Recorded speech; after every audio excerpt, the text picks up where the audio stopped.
ఐటీలో ఎంట్రీ కావాలా? Trainee software engineer గా అజా కోడింగ్ ట్యూటర్ లో 2 వీక్స్ ట్రయల్ పీరియడ్ లో వెంటనే చేరండి. Hello all, good afternoon. Okay, ఏ క్లాసెస్ మీరంతా? 8th, 9th, 10th. ప్రజెంట్ మేమైతే సుమన్ టీవీ నుంచి వచ్చాము. గత 1 వీక్ నుంచి తెలుసు ఎటువంటి ఇష్యూస్ జరుగుతున్నాయి. Especially 10th and 8th, 9th class పిల్లలే సూసైడ్స్ చేసుకొని చనిపోవడం మనం ఎక్కువగా వింటూ ఉన్నాం. సో ఆ టాపిక్ గురించి పక్కన పెడితే సొసైటీలో చాలా జరుగుతూ ఉన్నాయి స్టూడెంట్స్కి సంబంధించి. ఆ ప్రతి ఒక్క న్యూస్ మీ దాకా వస్తూ ఉంటుంది. స్కూల్స్లో ప్రిన్సిపల్స్ కానివ్వండి, టీచర్స్ కానివ్వండి మీకు చెప్తూనే ఉంటారు ఏ విధంగా స్ట్రెస్ని కానివ్వండి, యాంగ్జైటీని ఓవర్కమ్ చేయాలి అని. ఎస్పెషల్లీ పేరెంట్స్ వైపు వస్తే పేరెంటింగ్ యాంగిల్ నుంచి ఏ విధంగా పిల్లలతో ఉంటే బెటర్ అని మీకు అనిపిస్తుంది? అటువంటి న్యూస్లు విన్నప్పుడు ఎప్పుడైతే పిల్లలు ఇంట్లో నుంచి బయటికి వెళ్ళిపోవడము, అకాడమిక్ స్ట్రెస్ అని చెప్తూ ఉండడము, అలాంటివి చేస్తున్నప్పుడు పేరెంటింగ్ యాంగిల్ వైపు మనం మాట్లాడితే పేరెంట్స్ ఏం చేస్తున్నారన్న క్వశ్చన్ మీ అందరికీ వస్తూ ఉంటుంది కదా, అవునా కదా? సో పేరెంటింగ్ యాంగిల్లో ఎలా ఉంటే బాగుంటుందని మీరు ఎక్స్పెక్ట్ చేస్తున్నారు? మీ పేరెంట్స్ నుంచి మీరు ఏం ఎక్స్పెక్ట్ చేస్తున్నారు ప్రజెంట్ జనరేషన్ పిల్లలు? ఈ రోజుల్లో కొన్ని పేరెంట్స్ ఏం ఎక్స్పెక్ట్ చేస్తున్నారంటే వాళ్ళకి ఫుల్ మార్క్స్ రావాలని ఎక్స్పెక్ట్ చేస్తున్నారు. అలా కాకుండా అప్పుడప్పుడు బయటికి పంపించి వాళ్ళని ఆడుకోనిచ్చి బాగా చూసుకుంటే బాగుంటుందని ఎక్స్పెక్ట్ చేస్తున్నాను. నా పేరెంట్స్ అని కాదు, అంటే నా పేరెంట్స్ అలా చేయరు. కొంతమంది పేరెంట్స్ ఉన్నారు, అంటే ఎప్పుడు వాళ్ళకి ఫుల్ మార్క్స్ రావాలని, ఫుల్లే ఉండాలని ఎక్స్పెక్ట్ చేస్తున్నారు. అలా కాకుండా వాళ్ళకి ఎంతగానో అవగలితే అంత తెస్తున్నారు. కాబట్టి వాళ్ళు కూడా చూసి కొంచెం బాగా చెయ్యొచ్చు నువ్వు అని ఎంకరేజ్ చేస్తే బాగుంటుంది. ఒక అకాడమిక్సే కాకుండా గేమ్స్ వైపు అండ్ వాళ్ళకి నచ్చిన వైపు కూడా పంపించాలి అంటే. ఓకే, ఇంకెవరైనా? పేరెంట్స్ వేరే వాళ్ళతో కంపేర్ చేయొద్దు.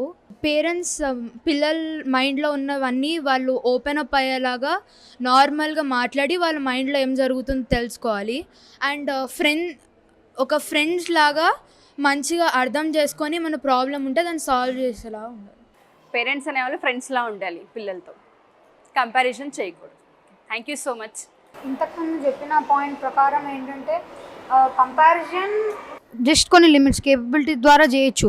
కానీ ఈ క్లాస్ టాపర్ వస్తుండు, నువ్వెందుకు రాలేకపోతున్నావు, నువ్వెందుకు ట్రై చేయలేకపోతున్నావు అని అట్లా డిస్కరేజ్ చేయదు. అంటే మా పేరెంట్స్ అట్లా చేయరు. ఇంట్రెస్ట్ లేకుండా చేస్తే ఏది రాదు. ఇంట్రెస్ట్ ఉన్న వాటిల్లో బోనిస్తే వాళ్ళు కనీసం సక్సీడ్ అవుతారు లైఫ్లో. పిల్లల్ని ఇలా చేయడం వల్లనే స్ట్రెస్కి గురవుతున్నారని మీ ఫీలింగా? అంటే పేరెంట్స్ ఇష్టాలకి తగ్గట్టుగా పిల్లల్ని ఇదే చదవండి, ఇటువైపే వెళ్ళండి, ఈ కంపారిజన్ వల్లనే ఇలా అవుతుందని అనుకుంటున్నావా నువ్వు? పార్షియల్గా. ఓకే, ఇంకా ఎవరైనా? పిల్లల మీద ఎక్కువ ఫోకస్ చేయాలి. చాలామంది వాళ్ళ పేరెంట్స్ పిల్లల మీద ఫోకస్ చేయట్లేదు. వాళ్ళ ఆఫీస్ వర్క్లో బిజీగా ఉంటున్నారుగా, పిల్లల మీద ఫోకస్ చేయట్లేదు. సో వాళ్ళని ఫోకస్ చేయాలి, వాళ్ళ విషయాలు అర్థం చేసుకోవాలి. అలాగే పిల్లలు కూడా వాళ్ళ తల్లిదండ్రుల ప్రేమ లేకుండా కొన్నిసార్లు ఓవర్ అయిపోతున్నారు. సో నాకు తెలిసినంత వరకు చాలామంది పిల్లలు ఎక్స్పెక్టేషన్, కంపారిజన్ అండ్ దాంతోపాటు టైం ఇవ్వకపోవడం మెయిన్ రీజన్గా చెప్తున్నారు. ఎవరైతే ఎపిసోడ్ చూస్తున్నారో పిల్లల యాంగిల్ నుంచి మనకు కొంత అర్థమవుతూ ఉంటుంది వాళ్ళు ఏం ఎక్స్పెక్ట్ చేస్తున్నారు మన నుంచి అని. మనం ఎక్స్పెక్ట్ చేయడంతో పాటు వాళ్ళ ఎక్స్పెక్టేషన్స్ కూడా మనం మీట్ చేయగలిగితే కొంతలో కొంత పిల్లల భవిష్యత్తు బాగుండే అవకాశం కనిపిస్తూ ఉంటుంది. ఇంకొంతమంది పిల్లలు మనతో పాటు ఉన్నారు, వాళ్ళ ఉద్దేశాలు ఏంటి, వాళ్ళు ఇంకేం చెప్పాలనుకుంటున్నారు వాళ్ళ మాటలను తెలుసుకుందాం. సో ఇంకెవరైనా? అంటే పిల్లలు ఎంత కేపబుల్లో వాళ్ళు అంతే చేస్తారు. And you cannot pressurise them. Pressurise చేస్తే వాళ్ళు కొంచెం స్ట్రెస్గా ఫీల్ అయ్యి సూసైడ్ చెప్పినట్టు అండ్ స్ట్రెస్ ఫీల్ అయ్యి కట్ చేసుకోవడం ఇట్లాంటివన్నీ చేస్తారు. నార్మల్గా అయితే ఒక చైల్డ్కి ఎంత చేయొచ్చో వాళ్ళకి తెలుసు. లైక్ నేను ఇది చేయగలను అనే ఒక కేపబిలిటీ వాళ్ళ మైండ్లో ఉంటుంది. కానీ ఒకవేళ ఒక పేరెంట్ నువ్వు ఇది చేస్తున్నావు కానీ లైక్ వేరే వాళ్ళైనా లేకపోతే నీ నేబర్స్ని చూడు వాళ్ళు ఇంకా బాగా చదువుతున్నారు, నువ్వు ఎక్కువ ఆడుకుంటున్నావు, నువ్వు స్టడీస్ వైపు కాన్సన్ట్రేట్ చేయట్లేదు. ఇప్పుడు ఒక చైల్డ్కి స్పోర్ట్స్ పైన ఇంట్రెస్ట్ ఉంది అండ్ చదువు పైన ఓకే ఇంట్రెస్ట్ ఉంది కానీ స్పోర్ట్స్ ఎక్కువ ఇంట్రెస్ట్ ఉంది అనుకోండి, అప్పుడు నువ్వు స్పోర్ట్స్ పైన ఎక్కువ కాన్సన్ట్రేషన్ పెడుతున్నావు, స్టడీస్ పైన పెట్టట్లేదు. నీకు ఇవి రెండు ఇంపార్టెంట్ అని చెప్పట్లేదు. ఎడ్యుకేషన్ ఫస్ట్ ప్రయారిటీ అన్నట్టు చెప్తున్నారు. బట్ రెండు ఒకటే ప్రయారిటీగా ట్రీట్ చేస్తే బెటర్ అంటారు. ఏ క్లాస్ మీరు? 8th class. మీ పేరు? అనిక.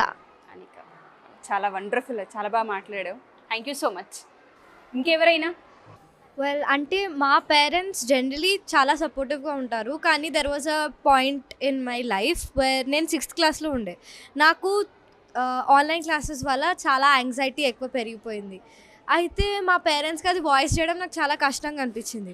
ఫస్ట్ నేను మస్తు అన్క్లియర్గా మాట్లాడాను, లైక్ నాకు ఈ ఫీలింగ్ వస్తుంది, నాకు మంచిగా అనిపించట్లేదు, నేను సరిగా ఎక్స్ప్లెనేషన్ ఇవ్వలేదు.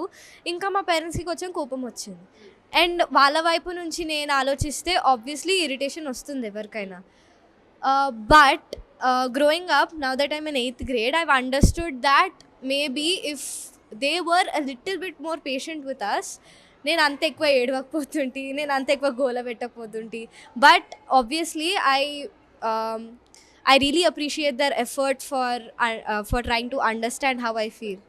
సో పిల్లలు ఎప్పుడైతే క్లియర్గా మాట్లాడుతూ ఉంటూ ఉంటారో కొంత ఇటువంటివి తగ్గే అవకాశం ఉంటుందని మీకు అనిపిస్తుంది? Yes ma'am. అంటే ఇంకా కొంచెం పిల్లలతో లైక్ జెంటిల్గా ఇంకా తెలుసుకోవడానికి, even if they aren't exactly able to express it, ఇంకా జెంటిల్గా తెలుసుకోవడానికి వాళ్ళని ఇంకా అడగడం జెంటిల్గా, కోపంతో కాకుండా ఏమన్నా ఏమైంది, నాతో మాట్లాడగలుగుతావా, ఇప్పుడు మాట్లాడబుద్ధి అయితే లేదా, తర్వాత మాట్లాడతావా అని అడిగితే I feel like it would make a very big difference. చాలా బాగా చెప్పావు, thank you so much. So ఇంకెవరైనా పేరెంట్ యాంగిల్ నుంచి బాడీ షేమింగ్ ఉంటుంటుంది, బుల్లింగ్ ఉంటుంది క్లాసెస్లో, సో దాన్ని పేరెంట్స్కి ఎలా చెప్పాలో పిల్లలకి తెలియకుండా స్ట్రెస్ తీసుకుంటూ ఉంటుంటారు కదా, పేరెంటింగ్ యాంగిల్ నుంచి ఏ విధంగా ఐడెంటిఫై చేయొచ్చు అంటారు పేరెంట్స్? అయితే నా పర్సనల్ ఎక్స్పీరియన్స్ నుండి చిన్నప్పటి నుండి నేను చాలా బక్కగా ఉండేది, అది నేను అడ్మిట్ చేస్తున్నా. నా పాత స్కూల్లో నన్ను బక్క పీస్ అని పేర్లు పెట్టి పిలిచేది. నేను చిన్నప్పుడు చాలా సెన్సిటివ్గా ఉండేది. సో ఆబ్వియస్లీ నేను ఒఫెన్స్ తీసుకునేది. నేను అమ్మ వాళ్ళకి చెప్పాలంటే కొంచెం భయం వేసేది. ఇంకా ఫ్యామిలీ మెంబర్స్ కూడా ఎండియరింగ్గా అన్నా కూడా ఒక్కొక్కసారి అంటారు కదా, అరే ఎంత బక్కగా అయిపోయినావు, ఈ డ్రెస్లో ఏంది ఇంత సన్నగా కనిపిస్తున్నావు. Obviously that will hurt. అది పేరెంట్స్కి ఎక్స్ప్లెయిన్ చేయడం ఇంకా ఎంబారసింగ్ ఉంటుంది. ఎందుకంటే because in our mind we know that the problem is immature, but we have the feeling that that our parents are going to yell at us for it, తిడతారేమో ఎందుకు ఇట్లా ఆలోచిస్తున్నామని. So if the parents would think from the child's point of view, put themselves in their shoes, and itla like if I were to be called thin or fat or obese in that age, how would I feel? Obviously parents were also children at one point. Yes. But koncham time ainaka they'll mature, they'll forget about it. But sometimes maybe it's time for the parent to reminisce about it, దాన్ని గుర్తు చేసుకొని మళ్ళీ నాకు ఇట్లా అయింది, నా child కూడా ఇట్లానే అవుతుంది, నాకు అప్పుడు సరిగ్గా ఫెసిలిటీస్ లేకుండే నా సెల్ఫ్ కాన్ఫిడెన్స్ని ఇంప్రూవ్ చేసుకోవడానికి, maybe I can be a better person and I can help my child feel better about themselves. Thank you so much. ఈ పర్సనల్ ఎక్స్పీరియన్స్ చాలామంది పిల్లలు డేర్ చేయరు, బట్ మీరు ముందుకొచ్చి షేర్ చేయడం థ్యాంక్ యూ సో మచ్. చాలామంది పేరెంట్స్కి హెల్ప్ అవుతుంది మీ ఆన్సర్. Thanks a lot. సో ఇంకా ఎనీబడి ఇప్పుడు ఎలా పేరెంట్స్ ఎలా తెలుసుకోవాలంటే, కొంచెం ఇప్పుడు వాట్సాప్లో అయినా ఆన్లైన్లో అయినా లేకపోతే ఆఫ్లైన్లో అయినా ఫ్రెండ్స్ కొంచెం ఇంటరాక్ట్ అవుతూ ఉంటారు, మాట్లాడుకుంటూ ఉంటారు. అయితే వాళ్ళ చిల్డ్రన్ ఎప్పుడైనా అంటే ఎక్కువ వాళ్ళ ఫ్రెండ్స్ ఇంటరాక్ట్ కావట్లే, అందరూ మాట్లాడుకుంటున్నారు కానీ మా పిల్లోడు మాట్లాడట్లే, మా అమ్మాయి మాట్లాడట్లే అని అది తెలిసిపోతూ ఉంటుంది. అప్పుడు కొంచెం మెల్లగా కొంచెం అర్థం చేసుకొని అడగాలని. అంటే ఇప్పుడు బాడీ షేమింగ్ అంటే ఇప్పుడు నాకు కూడా నేను కొంచెం షార్ట్ ఉన్నా అని అంటూ ఉంటారు.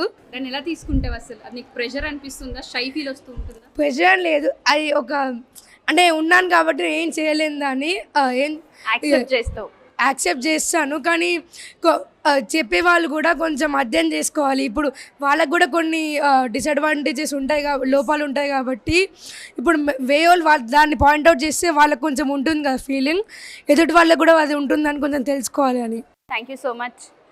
సో ఇంకెవరైనా? అప్పుడప్పుడు అంటే స్కూల్ అయిపోయిన తర్వాత ఇంటికి వచ్చినప్పుడు అంటే ఈరోజు ఏం జరిగింది, ఏమేమి అయింది, క్లాస్లో ఏమేమి జరిగింది, ఏ లెసన్స్ చెప్పారు, అట్లా అడిగితే ఇంకా చాలా ఇంటరాక్ట్ అవ్వచ్చు. ఇంకా ఏమేమి సొల్యూషన్స్ అర్థం కాలేదో వాళ్ళతోని అంటే క్లియర్ చేసుకోవచ్చు. అవును.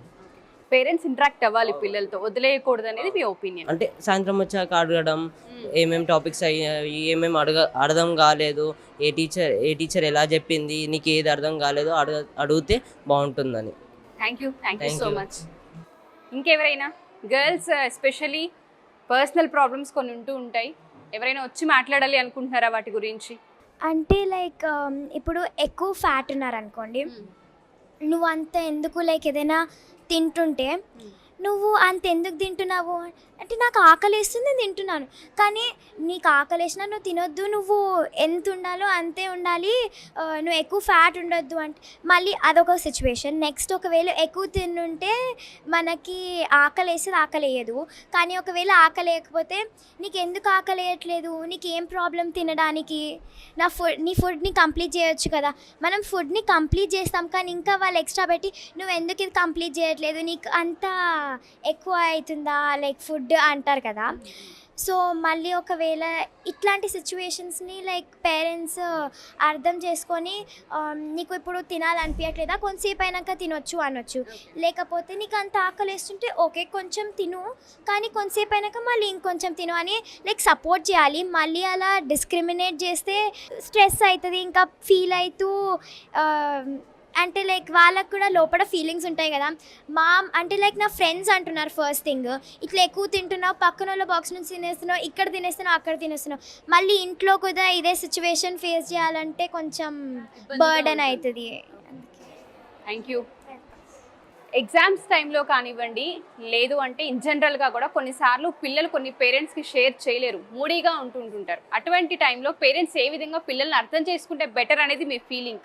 స్ట్రెస్లో ఉన్నప్పుడు ఎవరైనా ఆబ్వియస్గా కొన్ని సైన్స్ చూపిస్తారు, లైక్ ఫిడ్జిటింగో లేకపోతే మాట్లాడకుండా ఉండటమో ఆర్ లైక్ జనరల్గా ఇరిటేషన్ తొందరగా రావడం.